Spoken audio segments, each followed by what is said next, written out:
जय हिंद दोस्तों, स्वागत है आप सभी का आपके अपने YouTube चैनल जैकपुर पे। तो आज के इस वीडियो में हम लोग क्लास 11 का अर्धवार्षिक परीक्षा A7 का जो एग्ज़ाम आपका होने जा रहा है उसके लिए भूगोल का मोस्ट इंपॉर्टेंट वीडियो लेकर आए हैं। और आज के इस वीडियो में आप देखोगे कि किस तरह से सवाल आपके एग्ज़ाम में आने वाला है, कैसा सवाल रहेगा और कैसे पूछेगा, ये सब कुछ हम आज के इस वीडियो में आपको डिस्कस करने वाले हैं।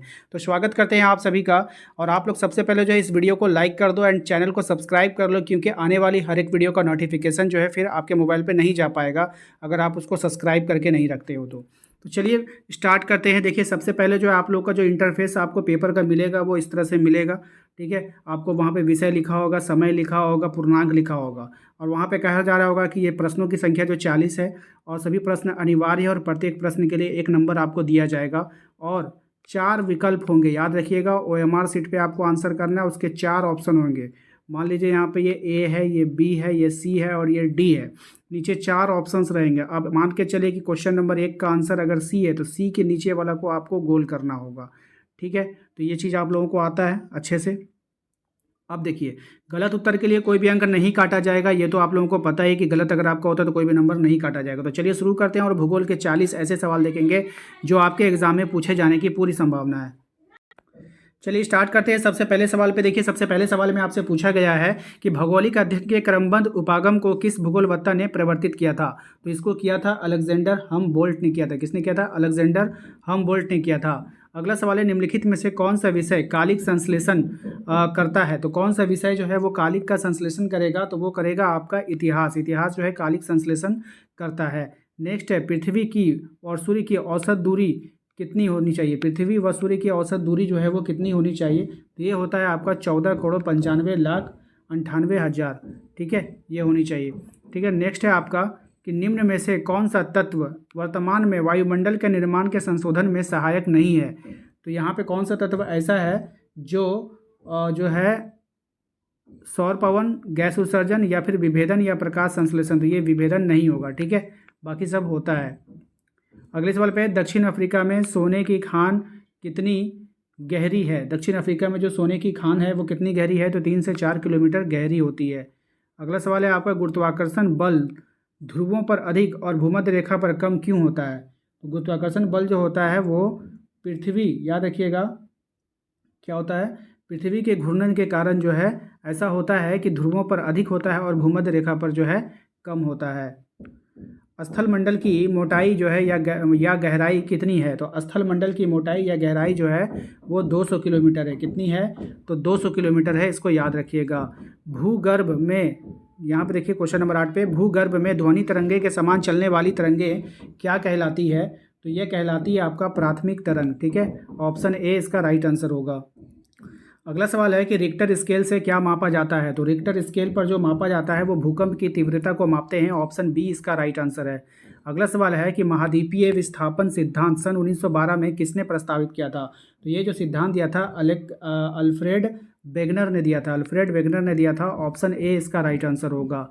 नेक्स्ट है आपका, टिलाइट किस प्रकार का चट्टान है। तो टिलाइट जो है वो अवसादी चट्टान है। कैसा चट्टान है? एक अवसादी चट्टान है, याद रखिएगा। सागरीय अधः स्थल विस्तार की परिकल्पना किसने प्रस्तुत किया है। तो ये जो किया है हैरी हैस ने किया है। किसने किया था? हैरी हैस ने किया है।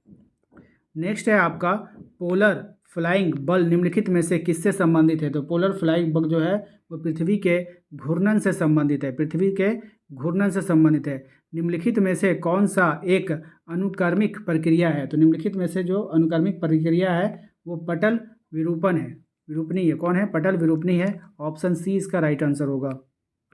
अगला सवाल है हमारा क्वेश्चन नंबर 15 के निम्न में से किन देशों में रासायनिक अपक्षय क्रिया यांत्रिक अपक्षय प्रक्रिया की अपेक्षा अधिक शक्तिशाली होता है। तो ये हो जाएगा आपका चूना पत्थर प्रदेश में। कौन से प्रदेश में? चूना पत्थर प्रदेश में। नेक्स्ट है आपका, निम्नलिखित में से कितनी ऊंचाई पर ऑक्सीजन की मात्रा नगण्य होती है। तो कितनी ऊंचाई पर जाने पर ऑक्सीजन की मात्रा नगण्य हो जाएगी। तो 120 किलोमीटर ऊंचाई पर जाने पर आपको ऑक्सीजन खत्म होता जाएगा। ठीक है, नेक्स्ट है आपका कि निम्न में से किस अक्षांश पर 21 जून को दोपहर को सूर्य की किरणें सीधी पड़ती है। तो किस जगह पड़ेगी? तो 23.5 डिग्री जो है उत्तरी अक्षांश पर। ऑप्शन बी इसका राइट आंसर होगा। ठीक है, अगला सवाल है आपका क्वेश्चन नंबर 18 कि अंतर उष्णकटिबंधीय अभिसरण क्षेत्र कहाँ बनता है। तो ये जो बनता है आपका 30 डिग्री से 30 डिग्री उत्तर से, याद रखिएगा 30 डिग्री उत्तरी अक्षांश से 30 डिग्री दक्षिणी अक्षांश के मध्य बनेगा। ऑप्शन बी इसका राइट आंसर होगा। नेक्स्ट है आपका समुद्र तल पर, याद रखिएगा समुद्र तल पर वायु दाब कितना होता है।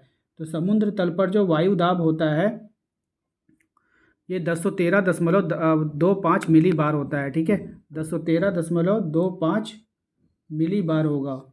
ठीक है, याद रखिएगा ऑप्शन ए इसका राइट आंसर है।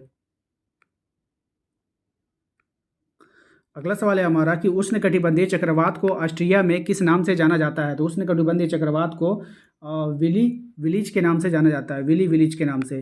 ठीक है, याद रखिएगा, इंपॉर्टेंट रहेगा एग्जाम के लिए। अगला सवाल है हमारा निम्नलिखित प्रकार के बादलों में से आकाश में सबसे ऊंचा बादल कौन सा है।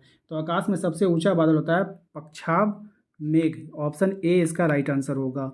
नेक्स्ट है आपका पृथ्वी के धरातल के निकट वायु का औसत वार्षिक तापमान कितना होता है। तो ये जो होता है 16 डिग्री सेल्सियस होता है। कितना होता है? 16 डिग्री सेल्सियस होता है। नेक्स्ट है आपका कि जलवायु के वर्गीकरण से संबंधित कोपेन की पद्धति को व्यक्त किया जा सकता है। किसमें किया जा सकता है? तो अनुभाविक में। किसमें? अनुभाविक में। नेक्स्ट है आपका कि सामान्यतः खुले महासागर की लवणता कितनी होती है। सामान्यतः खुले महासागर की जो लवणता होगी वो 33 से 37% होगी। ऑप्शन ए इसका राइट आंसर होगा। नेक्स्ट है आपका कि निम्न में से कौन सबसे छोटा महासागर है। अब सबसे छोटा महासागर को पहचानना है तो आर्कटिक महासागर जो होगा वो सबसे छोटा महासागर होगा। क्वेश्चन नंबर आते हैं हम लोग 26 पे। फंडी के खिलाड़ी कहाँ स्थित है। तो फंडी के जो खिलाड़ी हैं वो कहाँ स्थित है। तो वो कनाडा में स्थित है। खाड़ी है तो आप लोग खाड़ी पढ़िएगा इसको। ठीक है, पृथ्वी पर अपसौर की घटना कब होती है। देखिए पृथ्वी पर जो अपसौर की घटना होती है वो 4 जुलाई को होती है। ये मोस्ट इंपॉर्टेंट रहेगा आपके एग्जाम के लिए। नेक्स्ट है आपका मानव अनुवांशिक रूप से किस प्रजाति से संबंधित है। तो मानव अनुवांशिक रूप से जो प्रजाति से संबंधित है वो है आपका होमो सेपियंस। किससे? होमो सेपियंस। ऑप्शन बी हो जाएगा इसका आंसर। नेक्स्ट है आपका कि भारत की उत्तर से दक्षिण इसकी वास्तविक दूरी कितनी है। यानी उत्तर से दक्षिण की बताना है तो 3214 किलोमीटर हो जाएगा। ठीक है, अगला सवाल है हमारा कि वर्तमान अनुमान के अनुसार पृथ्वी की आयु लगभग कितनी है। तो वर्तमान अनुसार जो आयु हो जाएगा वो 46 करोड़ हो जाएगा। याद रखिएगा 46 करोड़ अनुमानित है ये। अगला सवाल है कि सिंधु गंगा ब्रह्मपुत्र के मैदानों में जलोढ़ की औसत गहराई कितनी है। तो यहाँ पर जो जलोढ़ की औसत गहराई है वो 1000 से 2000 मीटर है। कितना है? 1000 से 2000 मीटर है। अगला सवाल है हमारा कि अंडमान और निकोबार को कौन सा जल क्षेत्र अलग करता है। तो अंडमान और निकोबार को जो जल क्षेत्र अलग करेगा वो 11 डिग्री चैनल अलग करेगा। ठीक है, नेक्स्ट है आपका निम्नलिखित में से कौन सा अलकनंदा व भागीरथी का संगम स्थल है। तो अलकनंदा व भागीरथी का जो संगम स्थल है वो है आपका देवप्रयाग। कौन है? देवप्रयाग है। नेक्स्ट है आपका जाड़े के आरंभ में तमिलनाडु के तटीय प्रदेशों में वर्षा किस कारण होती है। तो यहाँ पर जो वर्षा होती है वो दक्षिणी पश्चिमी मानसून के कारण होती है। किसके कारण होती है? दक्षिणी पश्चिमी मानसून के कारण होती है। अगला है कि नंदा देवी जीवमंडल निश्चय निम्नलिखित में से किस प्रांत में स्थित है। तो ये जो स्थित है आपका उत्तराखंड में स्थित है, याद रखना है। नेक्स्ट सवाल है आपका कि वन नीति के अनुसार वर्तमान में निम्नलिखित में से कितना प्रतिशत क्षेत्र वनों के अधीन होना चाहिए। तो ये जो होना चाहिए 33% जो है वो वनों के अधीन होना चाहिए। नेक्स्ट सवाल है आपका कि सुनामी का अर्थ क्या होता है। अब आपको बताना है यहाँ पे सुनामी तो अंतःसागरीय भूकंप, यानी सागर के अंदर जो भूकंप आता है उसको हम लोग क्या बोलते हैं? सुनामी बोलते हैं। इनमें से किस नदी में माजुली नदी द्वीप स्थित है। राइट आंसर हो जाएगा तो ब्रह्मपुत्र नदी में। कहाँ है? ब्रह्मपुत्र नदी में। नेक्स्ट है आपका भारत के किस राज्य में आम्र वर्षा होती है। तो भारत के कौन से राज्य में आम्र वर्षा होगी। तो केरल और तटीय कर्नाटक में। ऑप्शन बी हो जाएगा। ठीक है, अगला सवाल है हमारा क्वेश्चन नंबर 40 में निम्नलिखित में से कौन सी नदी बंगाल का शोक के नाम से जाना जाता है। तो बंगाल का शोक के नाम से जाना जाता है दामोदर नदी को। किसको जानते हैं? दामोदर नदी को। तो आशा करते हैं आप लोगों को आज का ये वीडियो पसंद आया होगा। वीडियो अच्छा लगा तो प्लीज़ वीडियो को लाइक कर दीजिएगा। चैनल पे पहली बार आए तो सब्सक्राइब करके घंटी वाले आइकन को प्रेस कर लीजिए ताकि आने वाली हर एक वीडियो का नोटिफिकेशन आपके मोबाइल पर जाता रहे। मिलते हैं हम लोग अगले वीडियो में। Thank you.